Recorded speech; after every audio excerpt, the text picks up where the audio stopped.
Hey, let's use one sheet pan. We'll make enough chicken for everybody, and when you cook at home, you make the rules. So the first step after you bring your whole chicken home is to pat it dry with some paper towels. Drying off our whole chicken will not only keep it from sliding around our cutting board as we butcher it, but dry skin equals crispy skin. But then to spatchcock our chicken, we're gonna set it on our cutting board like this, wings out like this. This is the chicken breast. Back here, we're gonna sit it up as if you're sitting having a conversation with it. This is the backbone that we want. You're just gonna insert your knife on one side of the backbone. You can also do this with a set of kitchen shears, but just wiggle your knife, work it all the way down. Repeat on the other side of the backbone. And if at any point in time you get a bone or your knife doesn't want to go, just sort of give it a wiggle. You can always pull back out and come back in here. But once you make it to the end, you have now removed the chicken backbone. This makes great stock, or even if you want to make a quick little sauce. Then one last step to finish spatchcocking our chicken is there's a little bone that lies in here. Just take your knife and give it a whack, and this will now lay flat on your cutting board. But before we get into our vegetables, I'm just gonna give this a little bit of olive oil, rub it in with one hand, and I'll keep this hand clean. For some kosher salt, then I'll just give it some onion powder, garlic powder, dried parsley, and dried oregano, but this can be any kind of your favorite seasoning blend. Some fresh cracked pepper, then we'll just sit this somewhere to hang out.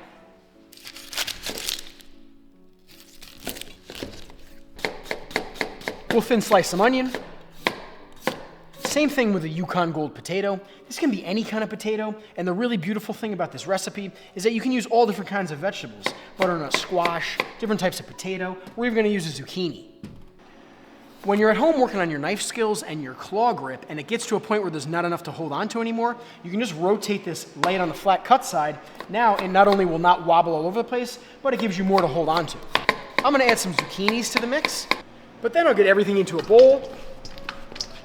Just give this a little bit of olive oil to coat everything, a pinch of kosher salt, some black pepper, then just get all the stuff coated and onto your favorite sheet tray.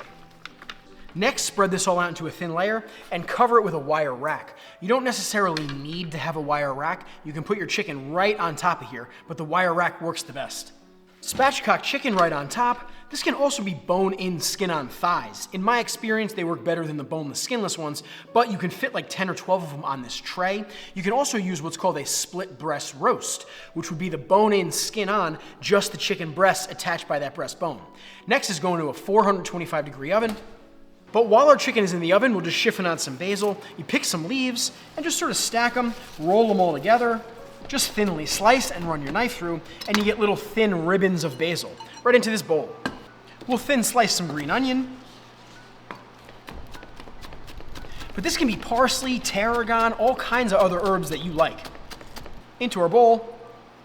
Let's give it a little microplane garlic clove, some lemon zest, some lemon juice. This can be any kind of your favorite vinegar. This would be delicious with red wine vinegar, white wine vinegar, even one of my favorites, sherry vinegar. A good squirt of olive oil. Then we'll mix this up, cover it with plastic, and stick it in the fridge. This is gonna be so delicious on our chicken. Ooh. This was in the oven for about 25 to 30 minutes, and if you have a convection fan, that'll help even get the skin crispier. But you want your chicken breast to hit about 155 degrees Fahrenheit, and your thighs can hit as high as 170 to 180.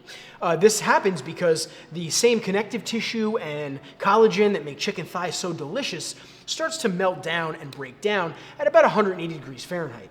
Then my other favorite thing about using this rack like this is that you can pull the chicken off just like this, then tent this with some foil, and throw your vegetables back in while your chicken rests so you get nice crispy potatoes. Our chicken is now rested and it will almost tell us where to cut it. Our legs are gonna be just attached by this crispy skin. All you have to do is cut right through the skin. Then our two chicken breasts make almost a heart shape with the point facing me and these two lobes facing you. You're just gonna press down with your knife pretty firmly and cut right through the middle.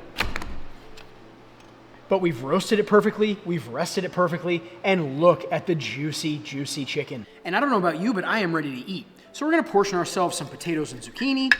And I did notice, you can probably see some here, but especially since I used the convection fan, some of the onions I had on the perimeter of the tray got a little dark. So if you have a convection fan, you may wanna keep your onions towards the center of the tray. And you take however much chicken you like. I like a half a chicken. Oh, and don't forget your lemony basil, and thanks for sticking around and making this with me today.